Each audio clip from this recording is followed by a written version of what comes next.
৩রা October ২০২৫ শুক্রবার খিলগাঁও সামাজিক সংস্থা কেএসএস এর ২৫ বছর পূর্তিতে খিলগাঁও সামাজিক সংস্থার উদ্যোগে ও খিলগাঁও আবাসিক এলাকার পরিবেশ রক্ষা কমিটির কেপিআরসি সহযোগিতায় খিলগাঁও তালতলা কবরস্থানে খিলগাঁও সামাজিক সংস্থার পরলোকগত সদস্যবৃন্দ, পরলোকগত এলাকার অধিবাসীগণের এবং খিলগাঁও তালতলা কবরস্থানের সমাহিত মরহুম ও মরহুমাদের স্মৃতির প্রতি শ্রদ্ধা ও বিদেহী আত্মার শান্তি কামনায় স্মরণসভা ও দোয়া মাহফিলের আয়োজন করা হয়েছে।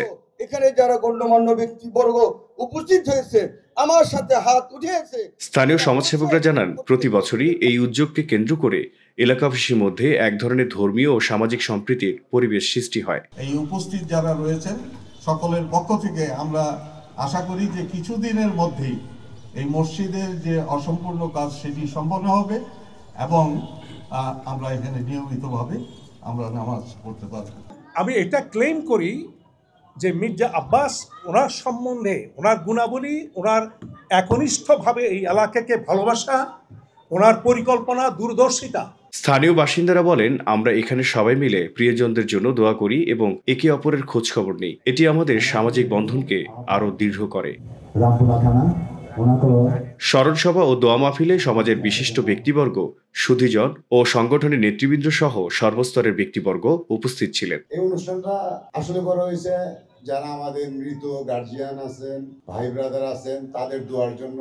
এই কবরস্থানে আমার বাবাও শহীদ আছেন। আপনারা সবাই যারা মারা গেছে তাদের জন্য দোয়া করবেন। কিছুদিন আগে আমাদের এই ৯ আসনের জনতা সংসদ আফরোজ আব্বাস ওনার উদ্যোগে, ওনার নেতৃত্বে আমরা এই কবরস্থানে ময়না ভাই সহ অনেকে উপস্থিত ছিলেন। আমরা এখানে প্রচুর বৃক্ষরোপণ করেছি আলহামদুলিল্লাহ, এবং আমরা ভালো লাগছে আজকে কিছু কিছু গাছ সামনে দেখে।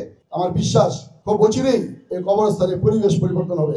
সভায় সভাপতিত্ব করেন খিলগাঁও সামাজিক সংস্থার নির্বাহী সভাপতি প্রকৌশলী আবু জাফর শামসুদ্দিন মিন্টম।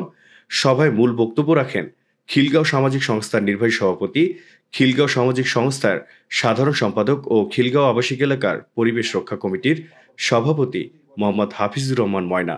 আমি সামাজিক সংস্থাতে প্রথম থেকে জড়িত।